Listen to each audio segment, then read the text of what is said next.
బీసీల ఆత్మగౌరవం కోసం, హక్కుల సాధన కోసం రాజీలేని పోరాటం చేస్తారని బీసీవై పార్టీ అధినేత బోడి రామచంద్ర యాదవ్ తెలిపారు. ఆదివారం జరగబోయే బీసీ సింహగర్జన సభను విజయవంతం చేయాలని కోరారు. బీసీల ఐక్యతే తమ బలమని, సామాజిక న్యాయమే ధ్యేయంగా ముందుకు సాగుతామని రామచంద్ర యాదవ్ అన్నారు. బీసీ సింహగర్జన సభను అడ్డుకునేందుకు అనేక రకాలుగా కుట్రలు చేస్తారన్నారు. బీసీలకు అధికారం దిశగా కార్యాచరణ రూపొందించడమే బీసీ సింహగర్జన ప్రధాన ధ్యేయమంటున్న బోడి రామచంద్ర యాదవ్తో మా editor Raju face to face. Special interview. నేను రాజు. బీసీలకు సంబంధించి 5 ప్రధానమైనటువంటి డిమాండ్లతోటి భారత చైతన్య యువజన పార్టీ ఆధ్వర్యంలో ఆ పార్టీ అధినేత బోడె రామచంద్ర యాదవ్ నేతృత్వంలో రాజధాని అమరావతి ప్రాంతంలో ఒక పెద్ద బీసీ మహాగర్జన కార్యక్రమానికి శ్రీకారం చుట్టడం జరిగింది. రేపు ఆ కార్యక్రమం జరగబోతోంది. ముఖ్యంగా ఈ 5 ప్రధాన డిమాండ్లతోటి బీసీల్లో ఐక్యత తీసుకురావడం, అలాగే ఇప్పటికే ఇబ్బందులు పడుతూ ఉన్నటువంటి అణగారినటువంటి వర్గాలన్నింటినీ కూడా ఏకతాటిపైకి తీసుకువచ్చేటటువంటి ప్రయత్నంలో భాగంగా కొన్ని చారిత్రాత్మకమైనటువంటి కార్యక్రమాలు నిర్వహించేందుకు ఈ వేదిక ఒక సువర్ణ అధ్యాయాన్ని లిఖించబోతోంది. సో రామచంద్ర యాదవ్ గారు ఉన్నారు, మాట్లాడదాం. అసలు ఏంటి ఈ సభ ద్వారా ఏం చెప్పదలుచుకుంటున్నారు, ముఖ్యంగా ఏం సాధించాలనేటువంటి ఉద్దేశంతో ఈ కార్యక్రమం చేపడుతున్నారు? నమస్తే సార్. సో ఓవరాల్ గా రేపు జరగబోతుంది సభ. ఇది చారిత్రాత్మక సభగా మీరు చెప్పడం జరుగుతుంది. ఏంటి అసలు ఈ 5 ప్రధాన డిమాండ్లు ఏంటి? వీటి మీద ఎప్పటి నుంచో మీరు పోరాటం చేస్తున్నారు? బీసీ రక్షణ చట్టం అనేది ఎన్నికలకు ముందు ఇచ్చినటువంటి ఒక హామీ. ఎందుకని అలాంటి హామీలు కూడా నెరవేర్చడంలో ప్రభుత్వం వైఫల్యం చేస్తుంది సార్?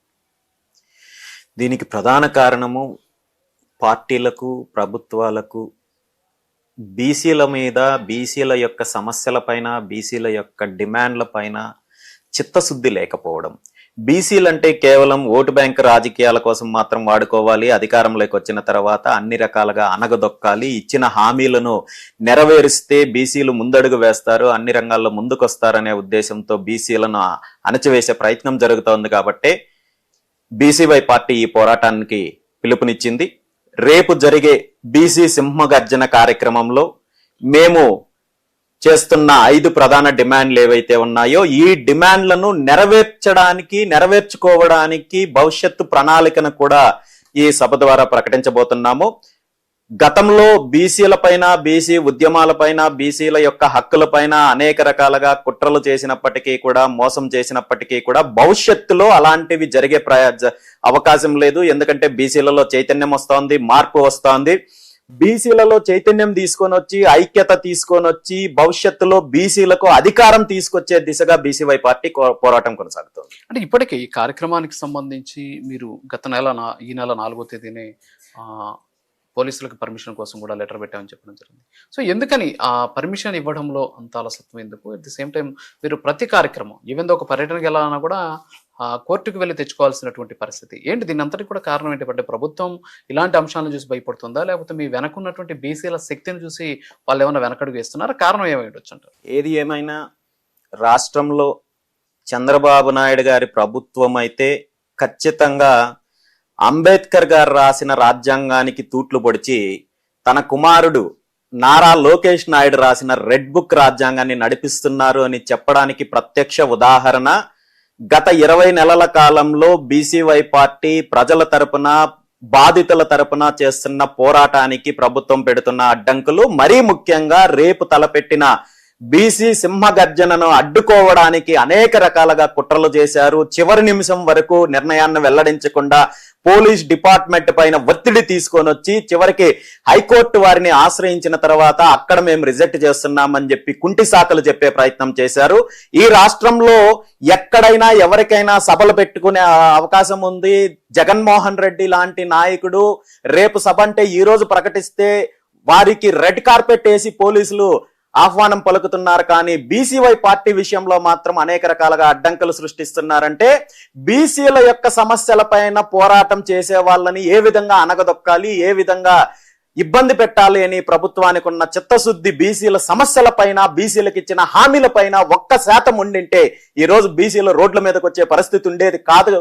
కానీ వీళ్ళు ఎన్ని ఇబ్బందులు పెట్టినా, ఎన్ని ఆటంకాలు కల్పించినా బీసీల యొక్క సమస్యలు తీరేంత వరకు, డిమాండ్లు నెరవేర్చేంత వరకు బీసీవై పార్టీ పోరాటం కొనసాగుతుంది. ఏంటి సార్ అసలు రేపు కార్యక్రమం? ఫర్ ఎగ్జాంపుల్ మీరు శ్రీకృష్ణ జాంబవతుల కళ్యాణం నిర్వహిస్తామని చెప్తున్నారు. సో అది కూడా ఒక రకమైనటువంటి వివాదాస్పదంగా మార్చేటువంటి ప్రయత్నం చేస్తున్నారు. రామచంద్ర యాదవ్ గారు ఇలాంటి వివాదాస్పదమైనటువంటి అంశాల జోలికి వెళ్తూ ఉంటారు. ఆయన ఏదో హైలైట్ కావడం కోసం చేసేటటువంటి ఒక కార్యక్రమం అని చెప్పేసి విమర్శలు వ్యక్తమవుతున్నాయి. వాటికి ఆన్సర్ అండి. శ్రీకృష్ణ జాంబవతి దేవి యొక్క కళ్యాణోత్సవము వివాదము వివాదాస్పదము అని ఎవరైనా అన్నారంటే అది వాళ్ళ మూర్ఖత్వము, వాళ్ళకు దాని మీద పరిజ్ఞానం లేదనుకోవచ్చు. ఎందుకంటే శ్రీకృష్ణ జాంబవతుల కళ్యాణము నేను కల్పించిందో మరొకరు సృష్టించిందో కాదు, ఇది సాక్షాత్తు శ్రీకృష్ణ భగవానుడి యొక్క చరిత్ర.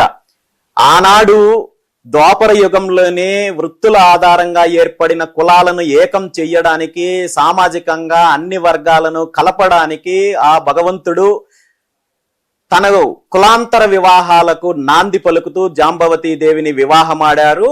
ఆ సంఘటననే, ఆ ఘటననే మళ్ళీ పునరావృతం చేస్తూ చరిత్రను ఆధారంగా చేసి సమాజంలో ఉన్న ఏదైతే సామాజిక వర్గాల మధ్య ఉన్న విభేదాలను, దూరాన్ని తగ్గించడానికి ఒక మంచి ఉద్దేశంతో ఈ కార్యక్రమాన్ని తలపెట్టడం జరిగింది.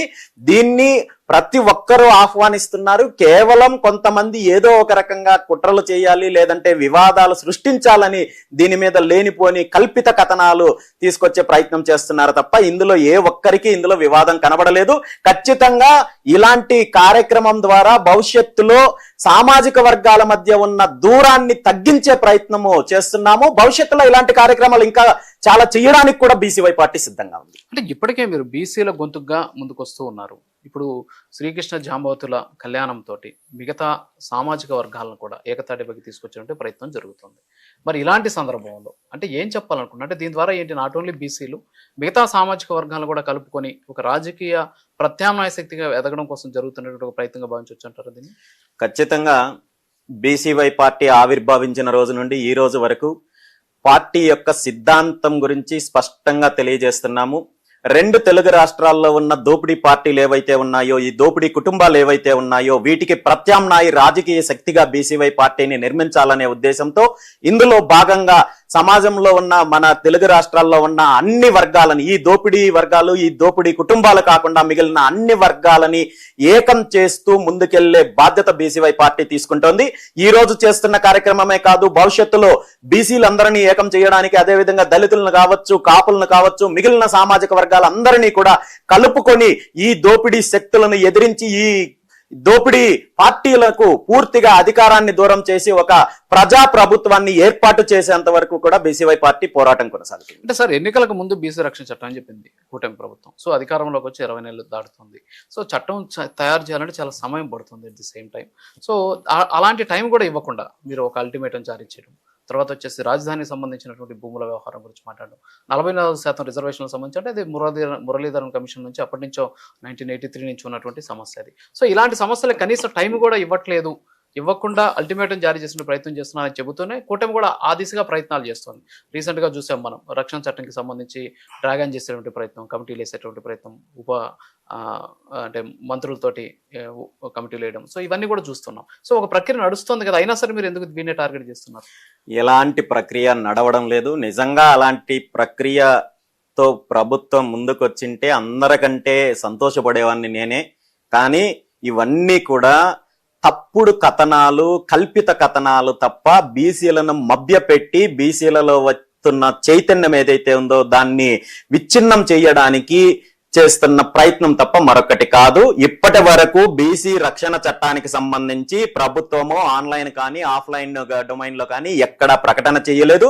దీనికి సంబంధించి ముసాయిదా కమిటీ లేదు, దీనికి సంబంధించి ఎలాంటి ప్రయత్నము జరగలేదు, దీనికి సంబంధించి ఎలాంటి రిపోర్ట్స్ తీసుకోలేదు. గతంలో ఎలాంటి దాడులు జరిగాయి వాటికి సంబంధించి కలెక్టర్ల దగ్గర నుండి రిపోర్ట్ తీసుకున్న దాఖలాలు లేవు. దీనికి సంబంధించి అధికారుల నుండి కానీ, మంత్రి నుండి కానీ, లేదంటే ముఖ్యమంత్రి నుండి కానీ, లేదంటే రాజకీయ లబ్ధి కోసము, ఎన్నికల్లో లబ్ధి పొందడం కోసం గతంలో పాదయాత్ర చేసిన నారా లోకేష్ నాయుడు గారు గాని ఎక్కడ కనీసం ప్రకటన కూడా చేయలేదు. 20 నెలల కాలం నుండి తేలుగుట్టిన దొంగల్లాగా కాలయాపన చేస్తున్నారు. ఈ ప్రక్రియ మొదలు పెట్టడానికి కూడా ముందుకు రాలేదు. కాబట్టి ఈ రోజు మేము డిమాండ్ చేస్తున్నాము, ప్రభుత్వాన్ని నిలదీస్తున్నాము. ఖచ్చితంగా ఈ దిశగా అడుగులు ముందుకు వేసి నిర్ణయం తీసుకునేంత వరకు పోరాటం కొనసాగుతుంది. దాంతోపాటు మరి ముఖ్యంగా మీరు అన్నట్టు రాజధాని ప్రాంతంలో 1000 ఎకరాల బీసీలకు కేటాయించాలి అనేది చాలా చిన్న డిమాండ్. ఎందుకంటే రాజధాని ప్రాంతంలో ఇప్పటికి 33,000 ఎకరాలు సేకరించారు. మళ్ళీ 2వ విడత భూముల సేకరణకి నోటిఫికేషన్ ఇచ్చారు, 3వ విడత అంటున్నారు. అంటే సుమారు 75,000 ఎకరాల భూములు సేకరించి మీ కుటుంబాలకు సంబంధించిన కంపెనీలకు, మీ బినామీ కంపెనీలకు, మీ ఏదైతే మీకు అప్పనంగా మీకు కావాల్సిన వాళ్ళకి మీ ఏదైతే అవినీతి చేయడానికి మీరు ప్రయత్నం చేస్తున్నారు తప్ప ఇందులో రాజధాని నిర్మాణంలో బీసీలకు పూర్తిగా అన్యాయం చేసే ప్రయత్నం చేస్తున్నారు. కాబట్టి బీసీలకు భవిష్యత్తు అవసరాల కోసము, బీసీల భవనాలు నిర్మించడం కోసము, బీసీల స్టడీ సర్కిల్ నిర్మించడం కోసము, అదే విధంగా భవిష్యత్తులో బీసీలు పెట్టుబడిదారులు కావచ్చు, పారిశ్రామికవేత్తలు కావచ్చు, రాజధాని నిర్మాణంలో భాగస్వామ్యం అవ్వడం కోసం ముందుకొచ్చే అందరికీ కూడా కనీసం 1000 ఎకరాలు కేటాయించమని చెప్పి డిమాండ్ చేస్తున్నాము. ఖచ్చితంగా అది నెరవేర్చాల్సిన బాధ్యత ప్రభుత్వానికి, ముఖ్యమంత్రి చంద్రబాబు నాయుడు గారికి ఉంది. ఇంకా 44% రిజర్వేషన్లు అనేది 84లో తెలుగుదేశం పార్టీ అధికారంలోకి రావడానికి ఇచ్చిన హామీ 22 సంవత్సరాలు అధికారాన్ని అనుభవించిన తర్వాత కూడా ఇప్పుడు కూడా మోసం చేస్తున్నారు. ఇక అవకాశం లేదు. ఖచ్చితంగా దీని మీద నిర్ణయం తీసుకోవాల్సిన బాధ్యత ప్రభుత్వానికి ఉంది, ముఖ్యమంత్రి గారికి ఉంది. అదే విధంగా బీసీ కార్పొరేషన్లు ఏర్పాటు చేసి ఉత్సవ విగ్రహాలు లాంటి పదవులు ఇవ్వడం తప్ప నిధులు ఇవ్వకుండా బీసీ యొక్క సామాజిక వర్గాల అభివృద్ధికి ఏమాత్రమో ప్రయత్నం చేయకుండా కాలయాపన చేసి వంచే ప్రయత్నం చేస్తోంది. కాబట్టి నిధులు కేటాయించాలని ఈ 5 ప్రధాన డిమాండ్లతోనే రేపు కార్యక్రమం చేస్తున్నాము. ఖచ్చితంగా ఈ డిమాండ్లను నెరవేర్చడానికి, అదే విధంగా ఉద్యమానికి పూర్తిగా బీసీవై పార్టీ సిద్ధంగా ఉందని చెప్పి తెలియజేస్తున్నారు. అంటే సార్ రేపు ఈ 5 డిమాండ్లేనా, ఏమైనా బీసీ డిక్లరేషన్ లాంటివి, లేకపోతే సామాజిక వర్గాల వారీగా ఇంకేమైనా డిమాండ్స్ వచ్చేటువంటి అవకాశాలు ఉన్నాయి? బీసీల యొక్క హక్కుల సాధన కోసము, అదే విధంగా ఆత్మగౌరవం కోసము, అదే విధంగా ఐక్యత కోసము, అల్టిమేట్ గా బీసీలకు అధికారం కావాలనే అంశం పైన భవిష్యత్తు కార్యాచరణ ప్రకటించబోతున్నాం. అంటే ఇంకొకటి, బీసీలలో ఐక్యత లేదు అని మొన్నటి వరకు అనుకున్నారు, కానీ ఇప్పుడు మీరు పెట్టినటువంటి బీసీ మహాగర్జన ద్వారా అది సాధిస్తున్నాం అనేటటువంటి ఒక అట్లీస్ట్ ఆశ కనిపిస్తుందా మీకు? ఖచ్చితంగా బీసీలలో ఐక్యత తీసుకురావాలి అనే ప్రయత్నంలో భాగంగా ఈ రోజు చేస్తున్న కార్యక్రమానికి బీసీ సామాజిక వర్గాలు, అన్ని వర్గాలు మద్దతు ఇస్తున్నాయి. ఇంకా చెప్పాలంటే కేవలం బీసీ సామాజిక వర్గాలే కాదు, మిగిలిన సామాజిక వర్గాలు కూడా ఈ కార్యక్రమానికి మద్దతు ఇస్తున్నారు. ఎందుకంటే ఈ రాష్ట్రంలో నష్టపోతున్నది ప్రధానంగా బీసీలు అయినప్పటికీ కూడా మిగిలిన సామాజిక వర్గాలు, కాపు సామాజిక వర్గం కావచ్చు, బ్రాహ్మణ సామాజిక వర్గం కావచ్చు, వైశ్య సామాజిక వర్గం కావచ్చు, వీళ్ళందరూ కూడా రాజకీయంగా, సామాజికంగా వెనక నెట్టివేయబడుతున్నారు. అదేవిధంగా అన్యాయానికి గురవుతున్నారు. కాబట్టి ఈ వర్గాలందరూ కూడా మద్దతు ఇస్తున్నారు. భవిష్యత్తులో అందరి యొక్క మద్దతు తీసుకొని ముందుకెళ్లే ప్రయత్నం చేస్తారు. ఫైనల్ గా నిన్న మీరు మీడియా సమావేశంలో మాట్లాడుతూ ఈ సభని విచ్ఛిన్నం చేసేటటువంటి కుట్రలు జరుగుతున్నాయి, ఈ కుట్రల విషయంలో పోలీసులు కొంచెం జాగ్రత్తగా ఉండాలి అని చెప్పేసి వాళ్ళకి ఒక సూచన చేసినటువంటి పరిస్థితి ఏంటి? నిజమేనా? మీకు ఏమన్నా దాని మీద ఒక సమాచారం ఉందా? కొంతవరకు దీని మీద నాకు విశ్వసనీయ సమాచారం అయితే ఉంది. ఏదో ఒక రకంగా గొడవలు సృష్టించో లేదో మరొక చట్ట వ్యతిరేక కార్యక్రమాలు చేసో దాన్ని నా మీదో బీసీవై పార్టీ మీదో తీసుకురావాలనే ఒక కుట్ర అయితే జరుగుతోందని సమాచారం ఉంది. కాబట్టి నేను పోలీసు వారిని కూడా విన్నవించుకున్నాను. ఖచ్చితంగా అలాంటి కుట్రలు జరగకుండా చూసుకోవాల్సిన బాధ్యత మీ పైన ఉంది. భవిష్యత్తులో ఏదైతే ఒక మంచి ఆలోచనతో, ఒక మంచి ఆశయంతో, ఒక మంచి లక్ష్యంతో ఈ రాష్ట్రంలో ఉన్న 3 కోట్ల మంది జనాభాకు సంబంధించిన అంశం పైన మేము ఒక శాంతియుతమైన కార్యక్రమం చేస్తుంటే దానికి ఒక పక్క ప్రభుత్వం అడ్డుపడుతోంది, ఒక పక్క పోలీస్ డిపార్ట్మెంట్ అడ్డుపడుతున్నారు, ఒక పక్క అసాంఘిక శక్తులను కూడా మీరు ప్రేరేపించే ప్రయత్నం జరుగుతోంది. కాబట్టి నేను ఇది చెప్పడం జరిగింది. ఖచ్చితంగా ఆ దిశగా మేము మా వైపు నుండి పూర్తి స్థాయిలో కావలసిన చర్యలు తీసుకున్నాము. దీనికి పోలీసుల వారు కూడా సహకరిస్తారని చెప్పి కోరుకుంటున్నాను. Thank you sir. ఓవరాల్ గా చూస్తే రేపు జరగబోతున్నటువంటి బీసీ మహాగర్జన, అలాగే బీసీ సింహగర్జన కార్యక్రమం ఏదైతే ఉందో దీని ద్వారా బీసీలకు సంబంధించినటువంటి 5 ప్రధాన డిమాండ్లతో పాటు అన్ని సామాజిక వర్గాల ఏకతాటిపైకి తీసుకొచ్చి ఐక్యతను నిరూపించాలనేటువంటి ఉద్దేశం ఒక పక్క, అలాగే రాజకీయ పరంగా ఒక ప్రత్యామ్నాయ రాజకీయ శక్తిని ఏర్పాటు చేసి ఇప్పటి వరకు అధికారాన్ని చవి చూడనటువంటి సామాజిక వర్గాలకు అధికారాన్ని అందించడమే లక్ష్యంగా ఈ కార్యక్రమం ఉండబోతోంది అని చెప్పేసి రామచంద్ర యాదవ్ గారు చెప్తూ ఉన్నటువంటి పరిస్థితి. ఇది వాళ్ళ ఇంటర్వ్యూ. మరి ఇంటర్వ్యూ వెళ్దాం. నమస్కారం.